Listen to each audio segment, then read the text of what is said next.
नमस्कार दोस्तों, आप सभी का विश्व भारती चैनल में बहुत बहुत स्वागत है। दोस्तों, पिछले कुछ दिनों से हम अपने वैयक्तिक कारणों की वजह से हम वीडियो नहीं बना पा रहे थे और आपके सामने कुछ नई और ताजा जानकारियां नहीं रख पा रहे थे। लेकिन क्योंकि अब वो जो भी हमारी वैयक्तिक प्रॉब्लम थी वो खत्म होने के बाद, यानी उस समय के बाद, आज हम आपके सामने नई और ताजा और बहुत ही इंटरेस्टिंग महत्वपूर्ण जानकारी रखने जा रहे हैं। आज का सवाल दोस्तों ये है कि क्या पीएफआई ये शिवसेना की या उद्धव ठाकरे जी की मदद कर रहा है। अब आप कहेंगे कि पीएफआई क्या है। पीएफआई, जिसे आज पॉपुलर फ्रंट ऑफ इंडिया के नाम से जाना जाता है और जिसके खिलाफ एनआईए की कई सारी रेड चल रही है, कई सारी कार्रवाइयां चल रही है पूरे भारत में, वो चाहे केरला हो, चाहे और अलग अलग प्रांत हो, प्रदेश हो भारत के। इस पीएफआई को पहले सिमी के नाम से जाना जाता था, students Islamic movement of India, जिस पर प्रतिबंध लगा दिया गया, बैन लगा दिया गया था, क्योंकि उनकी देशद्रोही गतिविधियां और आतंकवादी कार्रवाइयों की वजह से उनके ऊपर कड़ी और सख्त कार्रवाई की गई थी। अब उसी में पीएफआई के नाम से उन्हीं लोगों ने, उन्हीं आतंकियों ने, उन्हीं देशद्रोहियों ने अपनी गतिविधियां पिछले कई सालों से शुरू कर दी थी। चाहे आपका किसान आंदोलन हो या ऐसे कई सारे जो आंदोलन किए गए दिल्ली और उसके आसपास के इलाकों में, वहां का वातावरण दूषित करने के लिए, खराब करने के लिए और देश की जो प्रतिमा है उसे धूल मिट्टी में मिलाने के लिए, उसमें पीएफआई यानी पॉपुलर फ्रंट ऑफ इंडिया का हाथ था। इनकी एक और विंग है students federation of India, SFI. ये सभी लोग अब रास्ते पर उतरकर विरोध कर रहे हैं। एनआईए ने जो उनके खिलाफ कार्रवाई की है, इनके खिलाफ इनके दफ्तरों पर जो छापे पड़े हैं, वहां पर जो कुछ सामग्री जब्त हुई है, जो कुछ सामान जब्त हुआ है, लैपटॉप है, उसके अंदर कई सारे ऐसे भाषण है, भड़काऊ भाषण, जिसमें मुसलमानों के खिलाफ अत्याचार किए जाने की जानकारी दी गई है ताकि मुसलमानों को भड़काया जा सके। फिजूल में यदि कोई बात नहीं होते हुए भड़काने का ये जो काम और देश में हिंसा फैलाने का जो काम ये पीएफआई करता आ रहा है, उसकी तो हम सख्त निंदा करते ही हैं। लेकिन आपको ये बता दें कि ये जो कार्रवाई है ये ओवरड्यू थी। केरला में किसी कोर्ट ने इस विषय पर आदेश दिया कार्रवाई के बारे में गृह विभाग को, और उसके बाद सिर्फ केरला का गृह विभाग नहीं बल्कि केंद्र सरकार का गृह विभाग, जिसमें सीबीआई हो, ईडी हो और एनआईए हो, ये सभी केंद्रीय एजेंसियां इस कार्रवाई में जुट गई। और इसके बारे में ये भी खबर आ रही है, जानकारियां आ रही है कि कुछ 5 या 7 केंद्रीय एजेंसियों के एक टीम बनाई गई है जो इस विषय पर समूची कार्रवाई कर रहे हैं देश भर में।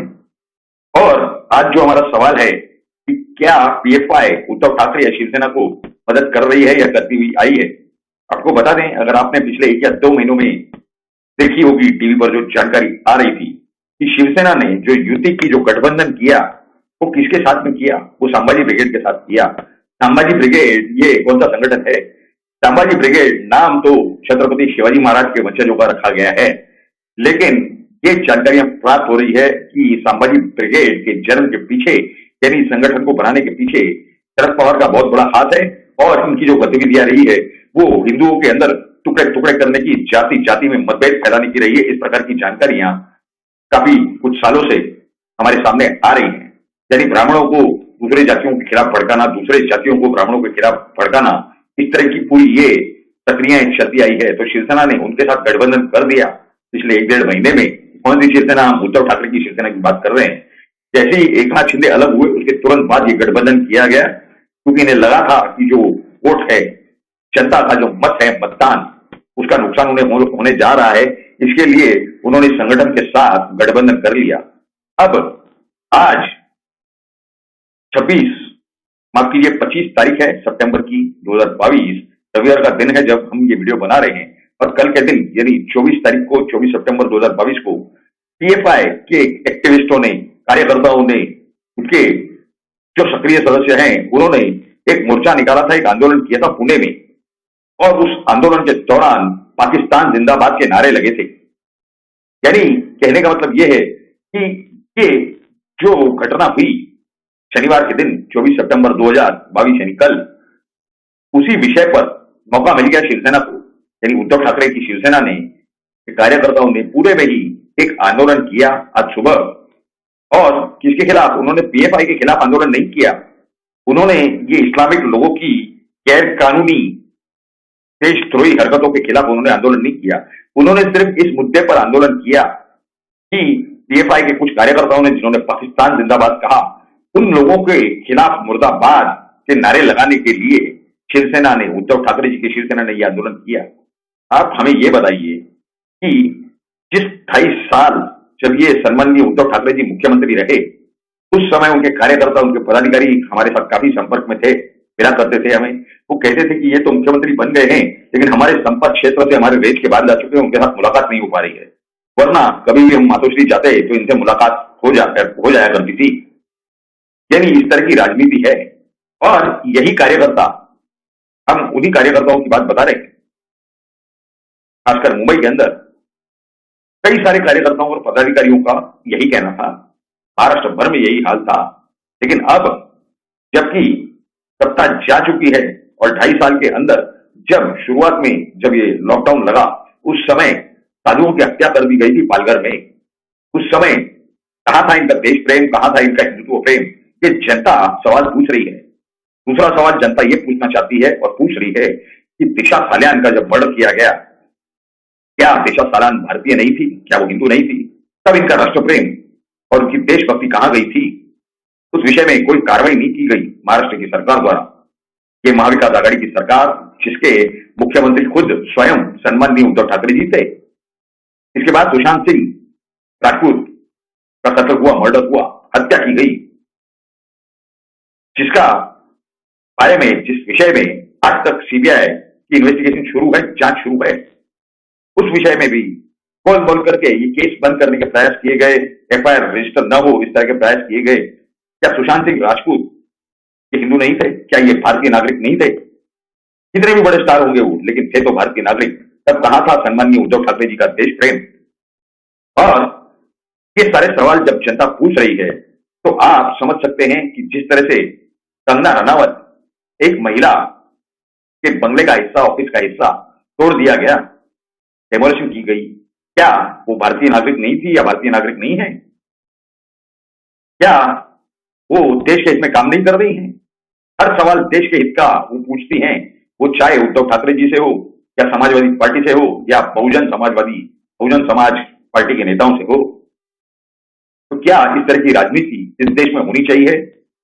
ये बड़ा सवाल है। अर्नब गोस्वामी ने जिस भी तरीके से, कितने भी वो गलत उनका तरीका था, हम उनका कोई समर्थन नहीं करना चाहते, जिस तरीके से उद्धव ठाकरे जी का उन्होंने नाम लिया था टेलीविजन पर, भले ही वो गलत तरीका क्यों नहीं था, लेकिन पुराने मुर्दे उखाड़ कर जबरदस्ती फिक्स करके उनके खिलाफ केस बनाना, ये कहां का तरीका था? उन्हें जिस तरह से सचिन वाजे को भेजा गया उद्धव ठाकरे जी द्वारा, उन्हें गिरफ्तार करने के लिए सुबह 6:30-7 बजे जिस तरीके से धक्के मार मार के अर्नब गोस्वामी को गिरफ्तार कर दिया गया, क्या ये देश प्रेम का तरीका था? क्या संवैधानिक आजादी एक व्यक्ति की उन्हें दी गई थी? क्या वकील से मिलने दिया गया था? कुछ नहीं, उन्हें धक्के मार के वैन में बिठाया गया था, पुलिस वैन में। सचिन वाजे का कोई संबंध नहीं होते हुए इस केस से फिर भी वो वहां भेजे गए थे। क्यों? क्योंकि वो क्रिमिनल इंटेलिजेंस के लिए काम कर रहे थे? नहीं, वो इसी उद्धव ठाकरे जी के शिवसेना के प्रवक्ता रह चुके थे। जब वो सस्पेंड थे अपनी पुलिस की ड्यूटी से, डिसमिस कराए गए थे हाईकोर्ट के आदेश के बाद, उसके बावजूद 2014 के बाद यही सम्माननीय उद्धव ठाकरे जी देवेंद्र फडणवीस के पास अपने मंत्रियों को और विधायकों को भेजा था कि सचिन वाजे को ड्यूटी पर लीजिए। स्पष्ट दिखाई दे रहा है किसने सचिन वाजे को वहां भेजा था। क्या इस तरह का ये दोगला देश प्रेम दिखाई दे रहा है, या फिर ये दोगला ही देश प्रेम है? ये तो जनता का काम है तय करना कि क्या देश प्रेम में भी दोगलेपन है, क्या हिंदुत्व प्रेम में भी दोगलेपन है। किसी भी नेता के कृतियों में, कर्तव्यों में या कर्मों में, क्या वो जो कुछ कर रहे हैं, क्या उससे उनके या दोगलापन दिखाई दे रहा है स्पष्ट रूप से, या नहीं दिखाई दे रहा है? खैर, अब जो इतने सारे 28 सालों में, 3 सालों में जिनका न देश प्रेम दिखाई दिया, ना ही राष्ट्र प्रेम दिया, आज उसी शिवसेना के कार्यकर्ता, उद्धव ठाकरे जी की शिवसेना के कार्यकर्ता, क्योंकि बाला साहब ठाकरे की तो शिवसेना रही नहीं है, बाला साहब ठाकरे की जो लोकतांत्रिक शिवसेना है वो तो एकनाथ शिंदे के साथ में है, उनके साथ जो 40 विधायक हैं। और ये भी कई सारे सूत्रों से जानकारियां प्राप्त हो रही है कि जितने पुराने नेता हैं शिवसेना के, चाहे मनोज जोशी हो, चाहे सुधीर, माफ कीजिए, ये जो दूसरे और सीनियर नेता हैं, ये भी एकनाथ शिंदे के साथ उनके शिवसेना में शामिल होने जा रहे हैं। तो क्या जो बची खुची शिवसेना उद्धव ठाकरे जी के साथ में है, क्या उन्हें मदद करने के लिए ये पीएफआई ने पाकिस्तान मुर्दाबाद के नारे लगवाए, या पीएफआई सच में पाकिस्तान के साथ है, या फिर केवल शिवसेना की यानी उद्धव ठाकरे की शिवसेना और उनके कार्यकर्ताओं को देश प्रेम दिखाने का मौका मिले, इसलिए ये पाकिस्तान जिंदाबाद के नारे लगाए गए ताकि उद्धव ठाकरे और उनकी शिवसेना, उनके कार्यकर्ता, उनके पदाधिकारी मिलकर के इस विषय पर एक आंदोलन ले सके और पुनर्जीवित कर सके अपने देश प्रेम को, या जनता के सामने ला सके कि अभी तक देश प्रेम और हिंदुत्व का प्रेम हमारे अंदर अभी तक बाकी है। ये सारे विषय में आपकी क्या राय है, ये तो हमारे लिए बहुत ही ज्यादा महत्वपूर्ण है। ये तो जरूर आप नीचे कमेंट बॉक्स में लिख करके आपकी राय हमें बताएं। साथ ही साथ आपको ये सारी जानकारियां कैसी लगी, ये भी जरूर आप नीचे कमेंट बॉक्स में लिख करके बताएं। और ये जो वीडियो है, इसके अंदर जो जानकारी दी गई, ये अगर आपको जानकारियां अच्छी लगी हो तो जरूर इस वीडियो को ज्यादा से ज्यादा लाइक करें और ज्यादा से ज्यादा शेयर करें, ताकि भारत के हर नागरिक तक ये सही सही जानकारियां पहुंच सके, उन्हें प्राप्त हो सके, सही वक्त पे और जल्द से जल्द प्राप्त हो सके। अगर आप हमारे इस चैनल पर नए आए हैं, आप पहली बार हमारा ये वीडियो देख रहे हैं, तो जरूर इस विश्व भारती चैनल को, जो आप ही का विश्व भारती चैनल है, इसे जल्द से जल्द सब्सक्राइब करें, ताकि आपको जल्द से जल्द इस तरह की नई जानकारियां सबसे पहले प्राप्त हो सके। आप सभी लोगों ने इस वीडियो को पूरा अंत तक देखा, इसके लिए आप सभी का बहुत बहुत धन्यवाद। भारत माता की जय। जय हिंद।